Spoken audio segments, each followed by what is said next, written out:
Olá, graça e paz, meu irmão e minha irmã. Estamos iniciando a leitura da Bíblia em 365 dias, uma dose de amor com a Palavra de Deus. Hoje, no 79º dia, trago para leitura e comentários bíblicos os livros de Números, capítulo 9 e capítulo 10, livro de Salmos, capítulo 65, e o livro 1 de Coríntios, capítulo 1, versículos 18 a 31. A minha recomendação é que todos tenham em mãos bloco de anotação, caneta ou lápis. A Bíblia, tão importante quanto a sua leitura diariamente, nos traz refrigério para a alma, sabedoria, sobretudo nos aproxima de Deus, fortalecendo assim a nossa fé e esperança. Meu irmão e minha irmã, todos nós temos a necessidade de estarmos em comunhão com Deus diariamente. Comunhão esta através da leitura da Bíblia, ouvir os nossos devocionais, orar. Precisamos usar todos os recursos que Deus tem nos dado, incentivar as nossas comunidades, a nossa família, nossos parentes queridos a lerem a Bíblia, estudar, orar. O mundo está buscando validações por opiniões e cada um quer viver a sua verdade, melhor, vender a sua verdade. Satanás não está para roubar o seu carro, sua casa, seu apartamento, seu lar, relógio, sua roupa. Ele vem para roubar a semente que está sendo semeada no dia de hoje, as sementes que colocamos na sua vida todos os dias através dos nossos devocionais e estudos. Ele vem para roubar a sua semente, a sua fé e os propósitos que Deus tem para você. Neste momento, eu lhe convido a você repetir estas palavras de encorajamento, de fé, de ousadia. Senhor, revele a compreensão de sua palavra. A Bíblia Sagrada nos faz gerar a fé, nos faz ter o alimento, a cura, a restauração. Senhor, me dê compreensão da sua palavra no dia de hoje e sempre, em nome de Jesus. Amém. E graças a Deus. Se desconecte de tudo e permita que a palavra do Senhor adentre em vossos corações. Leitura no livro de Números, capítulo 9 e capítulo 10.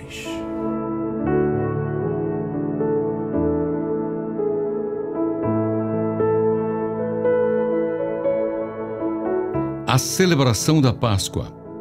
O Senhor falou a Moisés no deserto do Sinai, no primeiro mês do segundo ano, depois da saída do povo de Israel da terra do Egito, dizendo: que os filhos de Israel celebrem a Páscoa no tempo determinado. No dia 14 deste mês, ao crepúsculo da tarde, vocês celebrarão a Páscoa no tempo determinado. Devem celebrá-la segundo todos os seus estatutos e segundo todos os seus ritos. Portanto, Moisés disse aos filhos de Israel que celebrassem a Páscoa. Então celebraram a Páscoa no dia 14 do primeiro mês, ao crepúsculo da tarde, no deserto do Sinai. Segundo tudo o que o Senhor havia ordenado a Moisés, assim fizeram os filhos de Israel. Houve alguns que estavam impuros por terem tocado o cadáver de uma pessoa, de maneira que não puderam celebrar a Páscoa naquele dia. Por isso, chegaram diante de Moisés e de Arão naquele mesmo dia e lhes disseram: estamos impuros por termos tocado o cadáver de uma pessoa.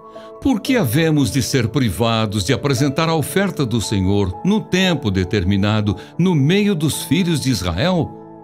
Moisés lhes respondeu: esperem e ouvirei o que o Senhor ordenará a vocês. Então o Senhor disse a Moisés: fale aos filhos de Israel, dizendo: quando algum de vocês ou dos seus descendentes se tornar impuro por causa de contato com um morto, ou estiver em viagem longe de vocês, ainda assim celebrará a Páscoa ao Senhor. Devem celebrá-la no dia 14 do segundo mês, no crepúsculo da tarde. Devem comê-la com pães sem fermento e ervas amargas. Não deixarão sobrar nada até a manhã seguinte, e não quebrarão nenhum osso do cordeiro.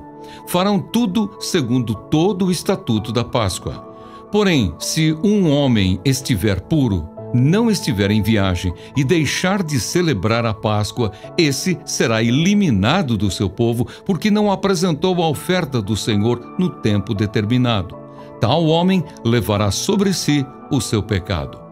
Se um estrangeiro habitar entre vocês e também quiser celebrar a Páscoa ao Senhor, deverá celebrá-la segundo o estatuto da Páscoa e segundo o seu rito.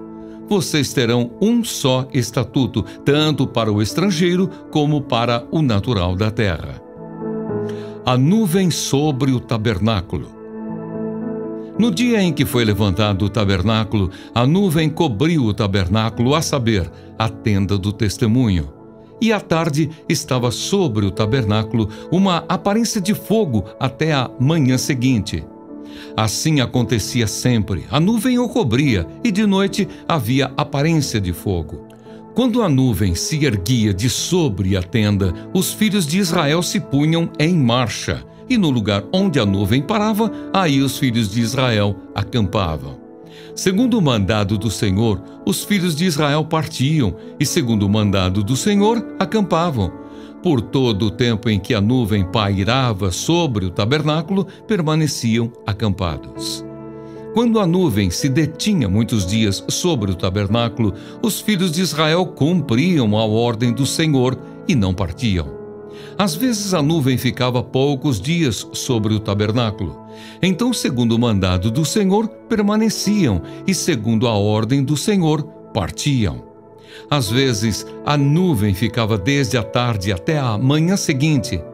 Quando pela manhã a nuvem se erguia, punham-se em marcha. Quer de dia, quer de noite, erguendo-se a nuvem, partiam. Se a nuvem se detinha sobre o tabernáculo por 2 dias, ou 1 mês, ou por mais tempo, enquanto pairava sobre ele, os filhos de Israel permaneciam acampados e não se punham em marcha. Mas quando a nuvem se erguia, eles partiam. Segundo o mandado do Senhor, acampavam, e segundo o mandado do Senhor, se punham em marcha.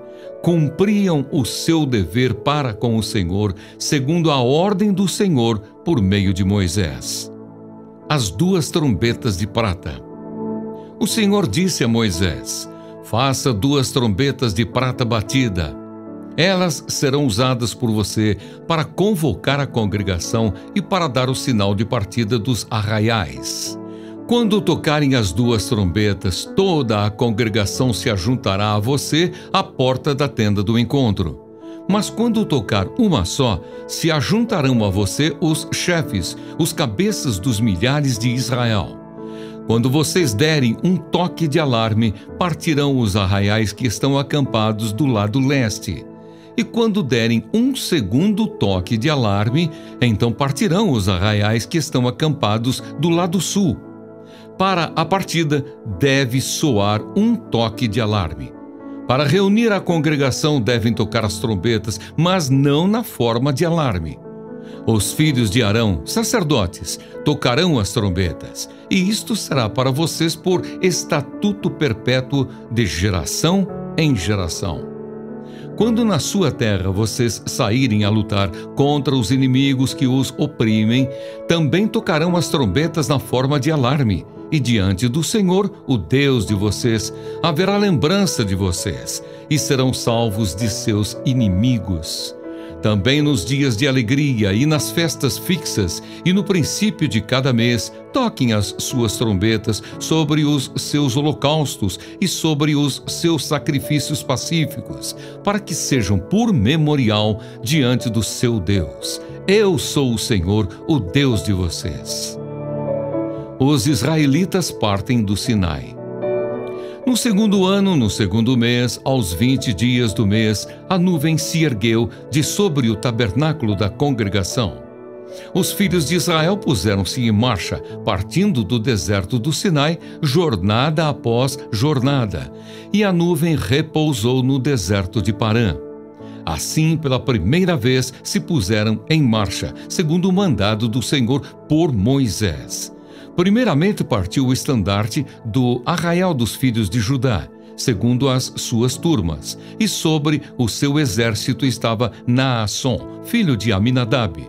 Sobre o exército da tribo dos filhos de Issacar estava Natanael, filho de Zuar. E sobre o exército da tribo dos filhos de Zebulon estava Eliabe, filho de Elon. Então desarmaram o tabernáculo, e os filhos de Gerson e os filhos de Merari partiram, levando o tabernáculo. Depois partiu o estandarte do arraial de Ruben, segundo as suas turmas, e sobre o seu exército estava Elisur, filho de Sedeur. Sobre o exército da tribo dos filhos de Simeão estava Selumiel, filho de Zurizadai. E sobre o exército da tribo dos filhos de Gade estava Eliasaf, filho de Deuel. Então partiram os coatitas, levando as coisas santas, e o tabernáculo era levantado até que estes chegassem. Depois partiu o estandarte do arraial dos filhos de Efraim, segundo as suas turmas, e sobre o seu exército estava Elisama, filho de Amiúde. Sobre o exército da tribo dos filhos de Manassés estava Gamaliel, filho de Pedazur. E sobre o exército da tribo dos filhos de Benjamim estava Abidã, filho de Gideone. Então partiu o estandarte do arraial dos filhos de Dan, formando a retaguarda de todos os arraiais, segundo as suas turmas. E sobre o seu exército estava Aizer, filho de Amisadai. Sobre o exército da tribo dos filhos de Azer estava Pagiel, filho de Ocrã. E sobre o exército da tribo dos filhos de Naphtali estava Aira, filho de Enã. Nesta ordem, puseram-se em marcha os filhos de Israel, segundo os seus exércitos. Moisés roga a Obabe que vá com eles. Moisés disse a Obabe, filho de Reuel, o midianita, sogro de Moisés: Estamos de viagem para o lugar de que o Senhor disse: Eu o darei a vocês, venha conosco. Nós o trataremos bem, porque o Senhor prometeu boas coisas a Israel. Mas Obabe respondeu: Não irei. Prefiro voltar à minha terra e à minha parentela. Moisés insistiu: Por favor, não nos deixe, porque você sabe que devemos acampar no deserto, e você nos servirá de guia. Se vier conosco, faremos a você o mesmo bem que o Senhor Deus fizera a nós. Assim, partiram do monte do Senhor e caminharam durante 3 dias. A arca da aliança do Senhor ia adiante deles durante esses 3 dias, para encontrar um lugar de descanso para eles. A nuvem do Senhor pairava sobre eles de dia, quando partiam do arraial. Quando a arca partia, Moisés falava: Levanta-te, Senhor, sejam espalhados os teus inimigos e fujam diante de ti os que te odeiam. E quando a arca parava, Moisés dizia: Volta, ó Senhor, para os milhares de Israel.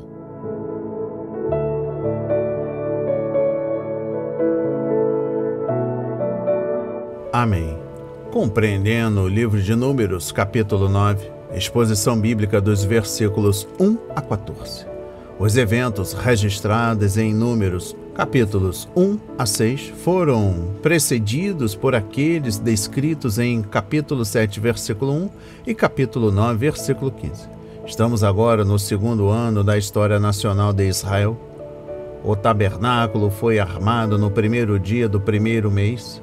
Os líderes das 12 tribos começaram a trazer as suas ofertas nesse dia.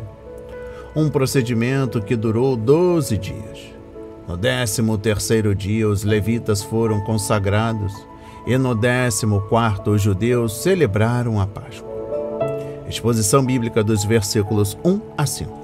Era apropriado que os israelitas começassem seu 2º ano de liberdade comemorando a noite maravilhosa na qual Deus os livrou do cativeiro no Egito, a menos que os pais lembrassem os seus filhos do que o Senhor havia feito.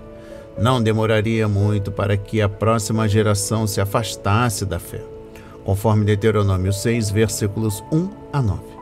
Também dê uma anotada aí para dar uma leitura em 2 Timóteo, capítulo 2, versículo 2. E finalizando a compreensão do capítulo 9, exposição bíblica dos versículos 15 a 23. Para nos ajudar a determinar e a fazer a vontade de Deus, temos o Espírito Santo dentro de nós. A palavra do Senhor diante de nós e o Salvador intercedendo acima de nós, que providencialmente trabalha em nosso favor. Para guiar Israel em sua jornada, Deus lhes deu a coluna de nuvem de dia e a coluna de fogo durante a noite. E, para anunciar sua vontade ao povo, mandou que os sacerdotes fundissem 2 trombetas de prata. Essa coluna miraculosa apareceu pela primeira vez no Êxodo 13, versículos 21 a 22, e manteve-se com Israel durante a sua jornada. Neemias 9, versículo 19. Quando os israelitas montaram o acampamento, a coluna pairou sobre o tabernáculo no centro do arraial, lembrando ao povo dia e noite de que seu Deus morava com eles. Números 9, versículo 17. Esta é a palavra hebraica Shekinah, e os guiaria um dia de cada vez, um passo de cada vez. Deve ter sido uma visão impressionante. Livro de Números, capítulo 10 e a sua compreensão. Exposição bíblica dos versículos 1 a 10. As 2 trombetas de prata eram sopradas pelos sacerdotes, não pelos levitas, embora esses tenham se tornado os músicos oficiais da nação. Conforme 1 de Crônicas, capítulo 23, versículo 30 e capítulo 25, versículos 1 a 3. Os 2 instrumentos eram usados não para acompanhar o culto, mas para comunicar rapidamente as ordens ao acampamento de Israel. Os dirigentes e o povo tinham de manter não somente os olhos abertos, prestando atenção à coluna sobre o tabernáculo, mas também os ouvidos atentos ao som das trombetas. Mesmo depois de a nação ter se assentado na terra prometida, o soar das trombetas era importante para lembrar aos israelitas das festas especiais, que eram parte do calendário religioso. Conforme Números 10, versículo 10. A festa das trombetas coincidia com os eventos especiais do 7º mês, o dia da expiação e a festa dos tabernáculos. Conforme capítulo 29, versículos 1 e 2. Conforme também Levítico 23, versículos 23 a 43 e Salmos 81, versículo 3. O toque das trombetas anunciava as celebrações especiais do povo judeu, incluindo o ano do jubileu, conforme Levítico 25, versículos 8 a 12. Assim como o povo do Senhor do Antigo Testamento, os filhos de Deus hoje também estão aguardando o som da trombeta, que sinaliza a reunião com Jesus, bem como a declaração divina de guerra contra um mundo perverso, pronto para julgamento, conforme 1 de Coríntios, capítulo 15, versículos 51 a 57, e 1 de Tessalonicenses, capítulo 4, versículos 13 a 18. Até lá, continuaremos sendo um povo peregrino neste deserto do mundo, seguindo as instruções de Deus e servindo fielmente. Compreendendo o versículo 11, os próximos 38 anos da história de Israel, registrados aqui, são, na maior parte, um registro de descrença e fracasso. Foram os anos durante os quais o povo se opôs a Moisés e se rebelou contra a vontade de Deus. Por causa de sua desobediência em Cádiz Barneia, Israel vagou no deserto por 38 anos, deixando para trás um rastro de sepulturas da geração mais velha, que ia morrendo pelo caminho. Dessa geração apenas Josué e Caleb sobreviveram para entrar em Canaã. Em contraste, os 10 primeiros capítulos de Números registraram as atividades de uma nação obedecendo exatamente como o Senhor tinha ordenado a Moisés, conforme capítulo 1, versículo 54. É uma afirmação que aparece muitas vezes nesses capítulos, conforme capítulo 2, versículo 34, capítulo 3, versículos 16 e 51, capítulo 4, versículo 49, capítulo 5, versículo 4, capítulo 8, versículo 3, versículo 20, versículo 22 e capítulo 9, versículos 5 e 23. Ao obedecer a Deus, Israel tinha tudo a ganhar e nada a perder. Contudo, o povo frequentemente se recusava a confiar nele e a seguir seus mandamentos. É somente em Número, capítulo 26, que o quadro muda quando Moisés faz um censo da nova geração e a prepara para entrar na terra, conquistar o inimigo e reivindicar a herança. Exposição bíblica dos versículos 13 a 28. O lugar de cada tribo durante a marcha não era opcional, mas uma obrigação, uma ordem do Deus Todo-Poderoso. Se a tribo de Dan ou a de Aser se cansasse de estar no fim da marcha e pedisse para assumir a liderança, Moisés teria recusado o pedido, pois a vontade divina nesse assunto não era negociável. O povo de Israel não estava em uma viagem de lazer, admirando a paisagem. Ele era um exército invadindo o território inimigo e comandado pelo Senhor dos Exércitos. Cada tribo era uma divisão das forças do Senhor. Por isso tinha de estar em seu devido lugar. E eu finalizo a compreensão do livro de Números, capítulo 10, com a exposição bíblica dos versículos 29 a 32. Há divergência entre os estudiosos da Bíblia quanto a Moisés estar certo ou não ao pedir para Hobabe ser os olhos de Israel enquanto vigiavam pelo deserto. Afinal, a nação não estava sendo conduzida pela coluna de nuvens e pela arca do Senhor? E Deus não falava a Moisés pessoalmente, revelando-lhe a sua vontade? Então, por que selecionar um guia humano quando havia tanta ajuda dos céus? Mas a providência divina não minimizava nem anula a capacidade ou a responsabilidade do homem. Israel não precisava de Hobabe para lhe dizer para que direção marchar ou onde acampar. Deus faria isso, mas o conhecimento de Hobabe sobre a terra poderia ajudar na tomada de outras decisões conforme Israel se deslocava. O foco principal da atitude de Moisés é a de convidar outros para desfrutarem das bênçãos que Deus havia preparado para Israel. A igreja hoje é um povo peregrino neste mundo, conforme 1 de Pedro, capítulo 1, versículo 1 e capítulo 2, versículo 11. Viajando para o céu, é o nosso privilégio convidar outras pessoas a se juntarem a nós nessa jornada. A viagem não é fácil, mas Deus está abençoando o seu povo agora e vai abençoá-lo para sempre. Quantas pessoas convidamos a andar nesse caminho ultimamente? Fica aqui uma reflexão. Leitura no livro de Salmos, capítulo 65.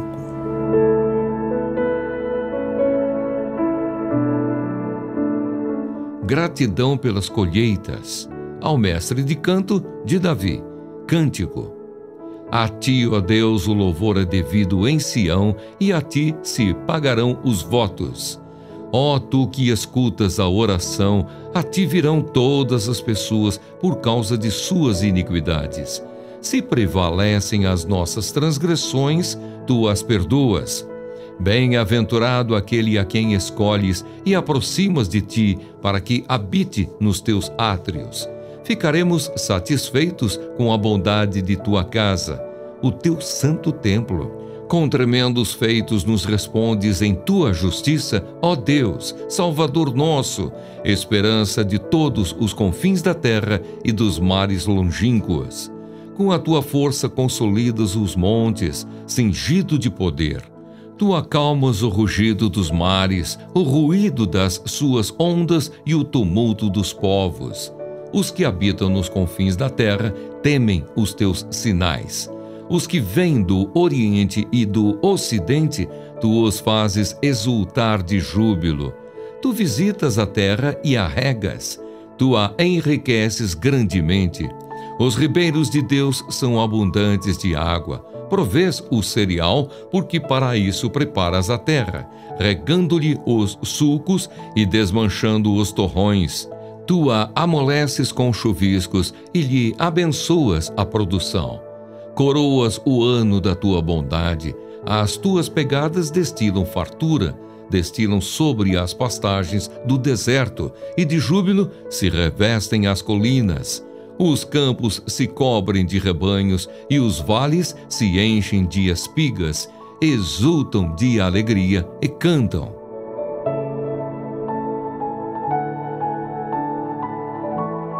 Amém. Compreendendo o livro de Salmos, capítulo 65, este é o primeiro de 4 salmos, capítulo 65 a 68, que se concentram em louvar ao Senhor por suas diversas bênçãos na natureza e por sua benignidade em lidar com o seu povo. Ele é o Senhor da criação e o Deus da aliança. O Salmo reconhece nossa total dependência do Senhor para suprir nossas necessidades espirituais e materiais. Exposição bíblica dos versículos 1 a 4. O silêncio é uma parte da adoração e temos de aprender a esperar em silêncio diante do Senhor. Versículo 1. Hoje Israel não tem o santuário, mas um dia o templo será reconstruído, conforme o livro do profeta Ezequiel, dos capítulos 40 a 48, e livro de Daniel, capítulo 9, versículos 20 a 27. E as nações gentílicas virão adorar o Deus vivo e verdadeiro, conforme Salmos 65, versículo 2, Isaías 2, versículos 1 a 3, capítulo 56, versículo 7 e Miqueias 4, versículos 1 a 5.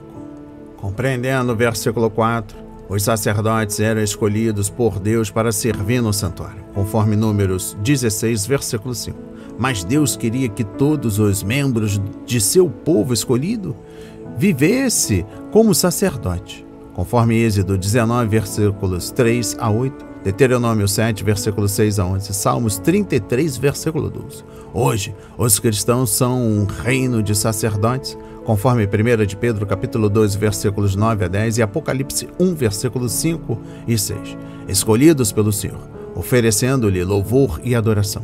O que os adoradores judeus tinham em seu santuário, os cristãos hoje têm em Jesus Cristo. Nele encontramos nossa satisfação completa.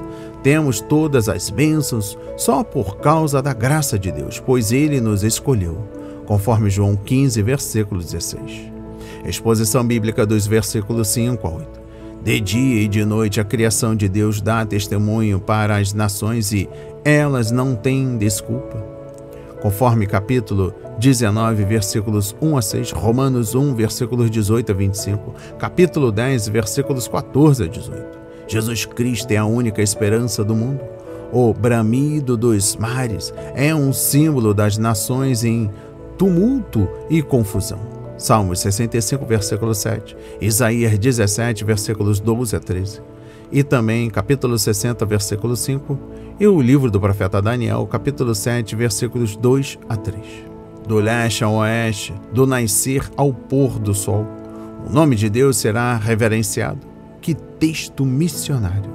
As nações da terra precisam conhecer o Evangelho de Jesus Cristo para que possam cantar cânticos de alegria ao Senhor. E eu encerro a compreensão no livro de Salmos, capítulo 65, com a exposição bíblica dos versículos 9 a 13. O Salmo começou na pequena terra de Israel, a graça de Deus, e passou dali para as nações da terra, o governo de Deus. Agora todo o universo entra em cena, pois o Criador provê luz do sol e a chuva em seu tempo, e estabelece as estações para que o povo possa arar a terra, plantar sementes e, por fim, colher os alimentos, conforme Gênesis 1, e também capítulo 8, versículos 20 e capítulo 9, versículo 17. A ênfase do texto está na bondade e na generosidade do Senhor para com seu povo. As chuvas vêm em abundância, os rios e riachos transbordam, a colheita é farta, as carroças estão tão cheias de trigo que os grãos vão caindo nos sulcos deixados por suas rodas. Por que, irmão? Porque Deus se comprometeu em cuidar da terra de Israel e visitá-la com sua bênção, desde que seu povo honrasse e lhe obedecesse, conforme Deuteronômio 11, versículos 8 a 15, e também Levítico 26, versículos 3 a 5. Leitura no livro 1 de Coríntios, capítulo 1, dos versículos 18 a 31.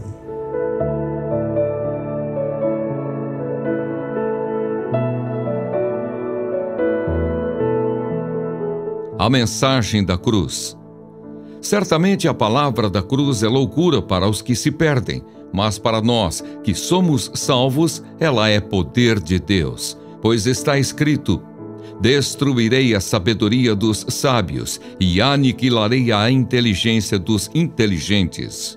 Onde está o sábio? Onde está o escriba? Onde está o questionador deste mundo? Não é fato que Deus tornou louca a sabedoria deste mundo, visto que na sabedoria de Deus o mundo não o conheceu por sua própria sabedoria. Deus achou por bem salvar os que creem por meio da loucura da pregação, porque os judeus pedem sinais e os gregos buscam sabedoria. Mas nós pregamos o Cristo crucificado, escândalo para os judeus, loucura para os gentios. Mas para os que foram chamados, tanto judeus como gregos, Cristo é o poder de Deus e a sabedoria de Deus. Porque a loucura de Deus é mais sábia do que a sabedoria humana, e a fraqueza de Deus é mais forte do que a força humana. A vocação dos santos. Irmãos, considerem a vocação de vocês. Não foram chamados muitos sábios, segundo a carne, nem muitos poderosos, nem muitos de nobre nascimento. Pelo contrário, Deus escolheu as coisas loucas do mundo para envergonhar os sábios, e escolheu as coisas fracas do mundo para envergonhar as fortes. E Deus escolheu as coisas humildes do mundo e as desprezadas, e aquelas que não são, para reduzir a nada as que são, a fim de que ninguém se glorie na presença de Deus. Mas vocês são dele, em Cristo Jesus, o qual se tornou para nós, da parte de Deus, sabedoria, justiça, santificação e redenção, para que, como está escrito, aquele que se gloria, glorie-se no Senhor.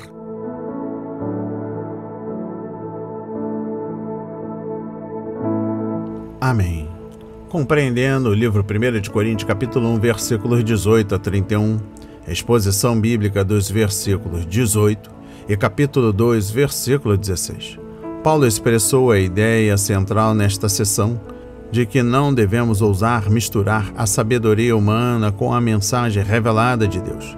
Toda a sessão sobre a sabedoria apresenta uma série de contrastes entre a palavra revelada do Senhor e a sabedoria humana.